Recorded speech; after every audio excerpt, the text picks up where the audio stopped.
What's good, everybody? Is your boy David again, and I'm back with another video today. If you guys are new to my channel, please do subscribe to my YouTube channel, like the video, and comment down below.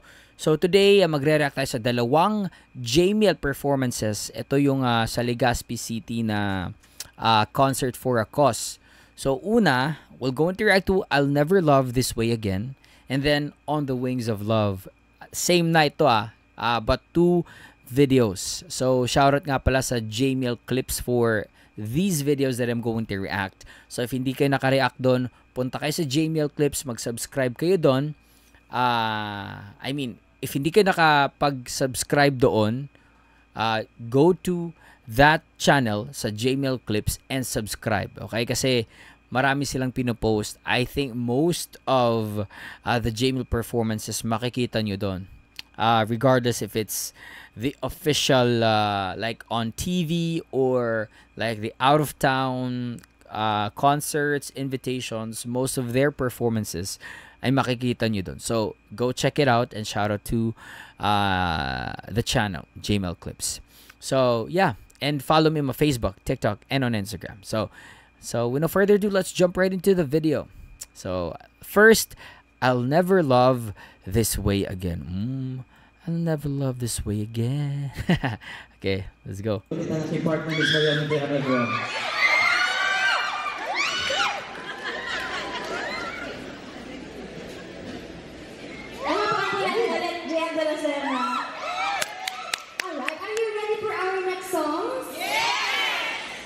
Disclaimer lang po. I know it should not be an excuse, pero the next, I think the next songs that you'll be singing are songs na first time po namin kakantahin. So, yan yung mga gusto nila, yung mga first time natin kantahin. Yeah. O, diba? Totoo, para mas marami pa tayong songs na ma-enjoy. Pero, sana kung magustuhan niyo po ang aming mga versions po ng mga kantang ito. Let's sing!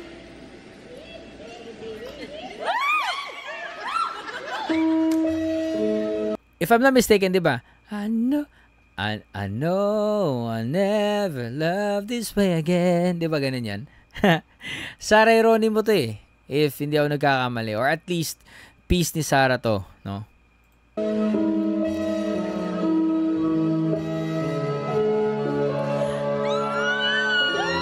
Oh, may mga ballet dancers pa? Okay. Ay, tahimik muna ate. Grabe naman. Ay, nako.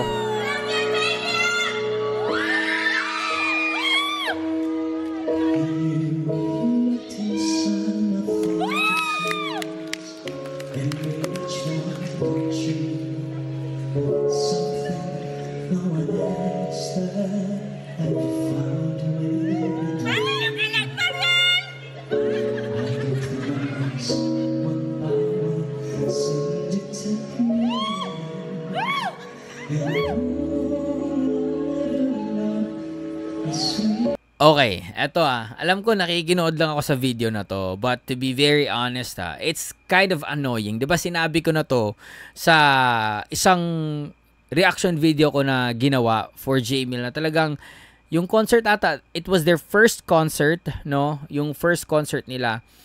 And yung sabi ko nga, tahimik muna kapag nagpe-perform regardless if it's JML or not. Okay, na-trigger na ako. Kasi it's kind of annoying, no? Na the performers or the singers that you paid for, they're trying their best to sing and give you a good performance. Tapos, dahil sa kilig nyo lang, yeah, understandable na kinikilig nga kayo, no? And you paid for it somehow para manood. But, they're trying their best at the moment to sing it with all their hearts and mabigyan talaga kayo ng kilig na performances, no? And yet you're still shouting, squeaking, no? And you have to respect that, okay? Pwede kayong mag-cheer, pwede kayong kung anong gusto nyong gawin after they perform, okay? So that's an unwritten rule. It's a basic etiquette as an audience, no? Kahit nga sa cinema, 'di ba? You don't have to kahit gaano ka ka-hype sa movie, you just don't need to shout. Okay? Yun lang, paalala ko lang, okay? Para sa lahat, if makita nyo man to, or makita mo man to, kung ikaw yung, tili ng tili dyan, ma'am, please, okay, apply natin yung etiquette, okay? An unwritten rule bilang isang manonood or audience. Especially, pag andun ka sa live, okay? Kinalit mo ko, ah. Anyway, bike tayo.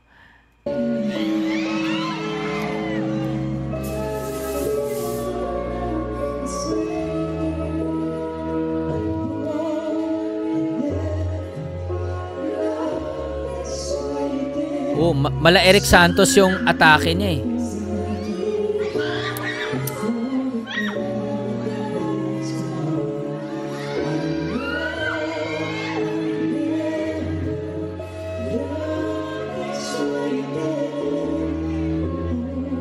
Galing nung suporta ng harmony ni Mariel. Very sweet.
Haha, galing.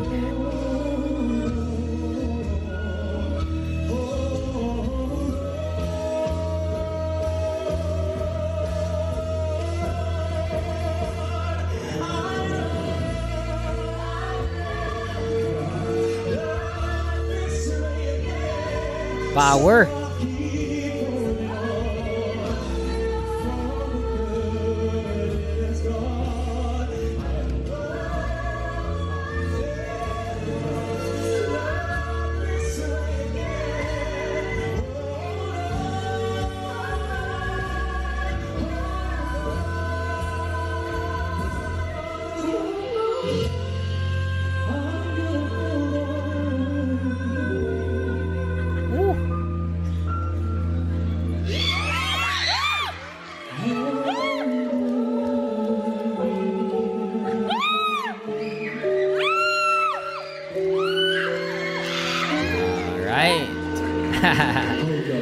Hold on.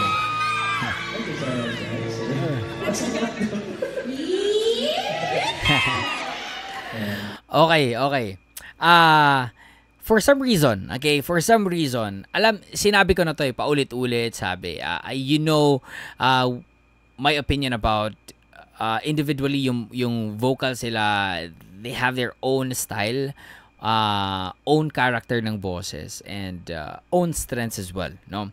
But both of these or their voices talaga complements each other. And for some reason, kapag kinanta nila yung isang kanta and make it as their own duet song, inaako talaga nila, no? Like they just don't sing the song for the sake na maging duet siya, but they're singing the song as if it's their song. Gets you ba? Hindi nila kinakanta yung kanta for the sake na para may duet song na naman sila na bago. But it's more like they're singing the song and it's like their own song, no? There is really intention. Very intentional sila sa kanilang mga duet songs, no?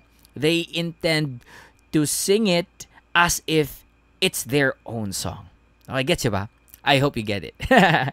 So, punta tayo sa isa pa. On the Wings of Love. Ito. On the Wings of Love. Regine Velasquez tayo ngayon. Okay, so, excited ako dito. No? Kasi it will this is a very romantic yet powerful yung atake nito. So, yeah, let's go. Hindi, pero hindi na tayo huwag na natin patagalin pa. of course. Here's something from, iba yung versions, pero here's something from Regine Velasquez.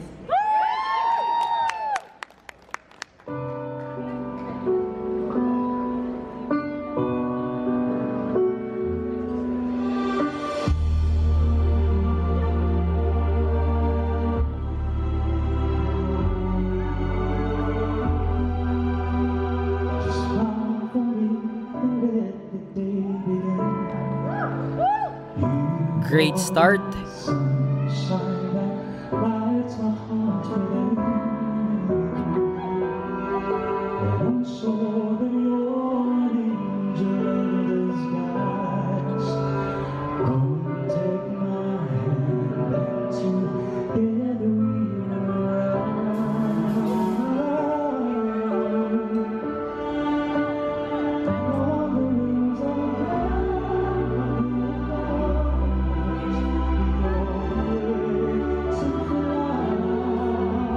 Galing nung atake, no?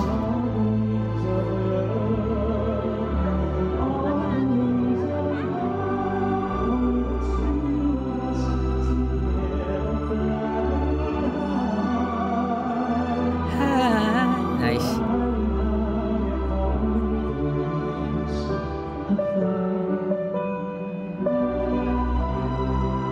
Nice.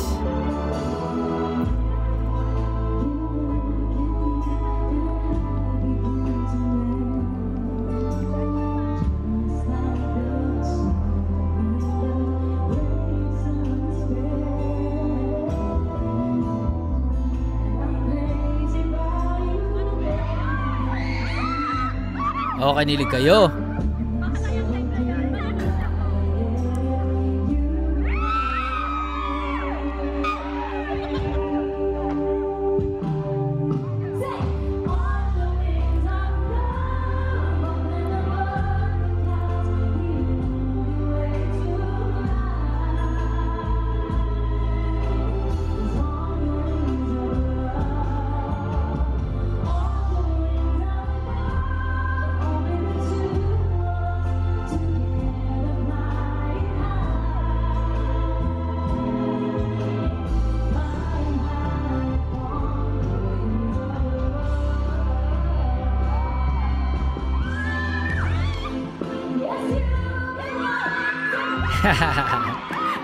Kinilig.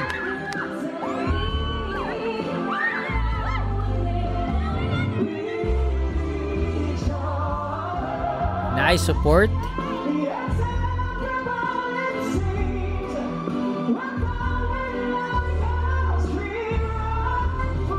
Ito.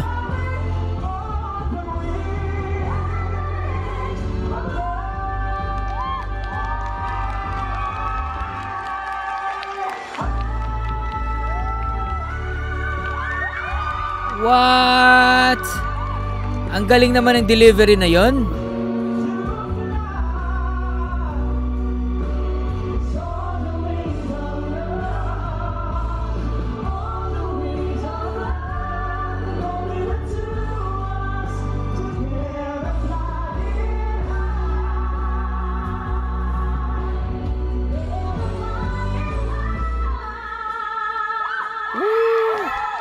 Grand finals ba to?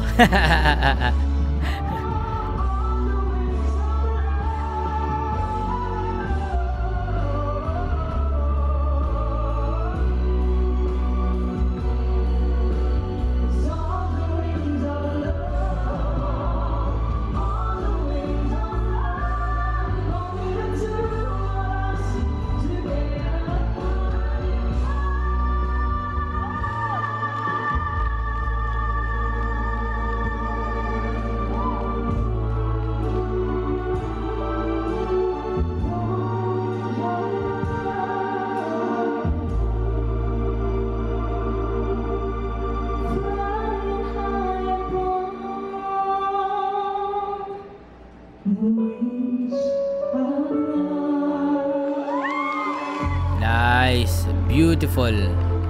Beautifully done. Nice, nice, nice. Galing. Galing. Okay.